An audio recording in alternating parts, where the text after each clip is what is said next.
di Timur Tengah yang mulai memanas, Pertamina sendiri sudah melakukan monitoring dan kami meningkatkan pengawasan terhadap pergerakan kapal-kapal tanker kami, khususnya yang memasok minyak mentah dari Timur Tengah dan sekitarnya ke wilayah Indonesia. Secara historikal, minyak dan Timur Tengah nyaris tidak pernah stabil. Keduanya seakan diciptakan selalu bergejolak. Perang antara Iran-Israel dan kini Amerika Serikat terlibat membuat harga minyak mentah dunia naik turun. Fokus dunia saat ini bukan sekadar aksi militer, melainkan keberlangsungan Selat Hormuz sebagai jalur distribusi laut minyak dunia.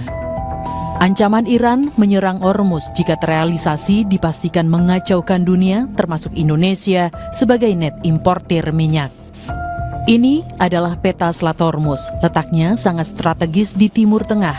Punya lebar 54 km, Hormuz merupakan pintu gerbang Teluk Persia sekaligus jalur rantai pasok berbagai komoditas dunia. Reuters bahkan bilang selat ini berkali-kali menjadi pusat ketegangan dunia dalam 10 tahun terakhir.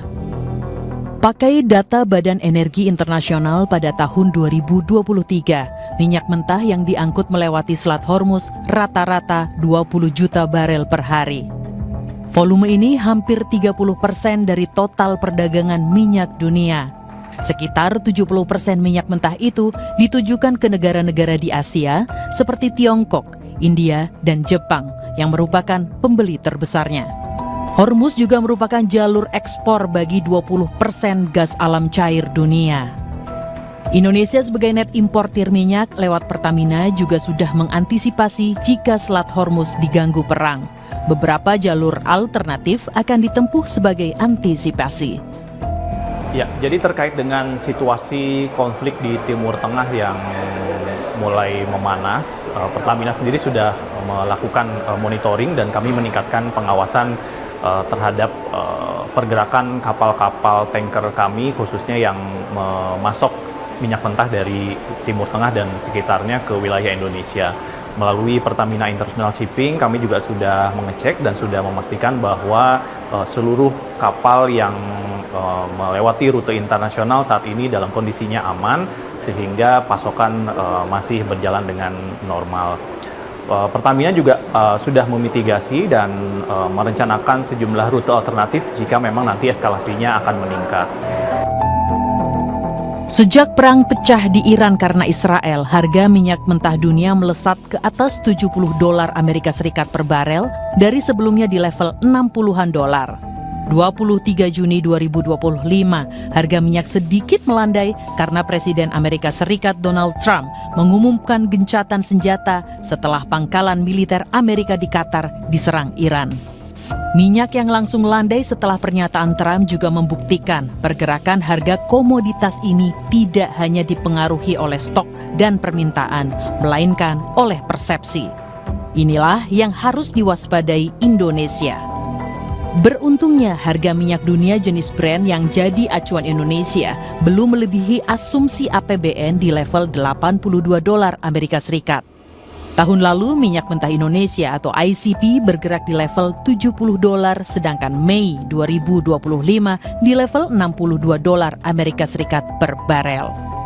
Menteri Keuangan Sri Mulyani bilang perang wilayah strategis minyak memperparah tekanan ekonomi Indonesia yang juga sedang kerepotan menghadapi tarif Trump.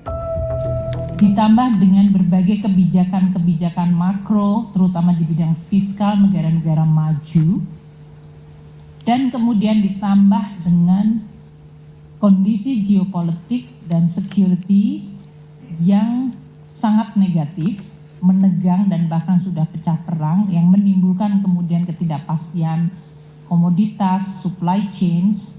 Ini semuanya menghasilkan dua risiko yang immediate. Risiko pertama adalah ketidakpastian harga cenderung naik, seperti harga minyak yang naik.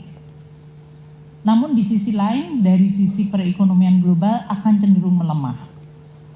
Jadi kombinasi kenaikan harga-harga karena disrupsi geopolitik dan security itu menyebabkan tekanan harga berarti inflasi naik, namun dikombinasikan dengan ketidakpastian yang menyebabkan ekonomi global melemah.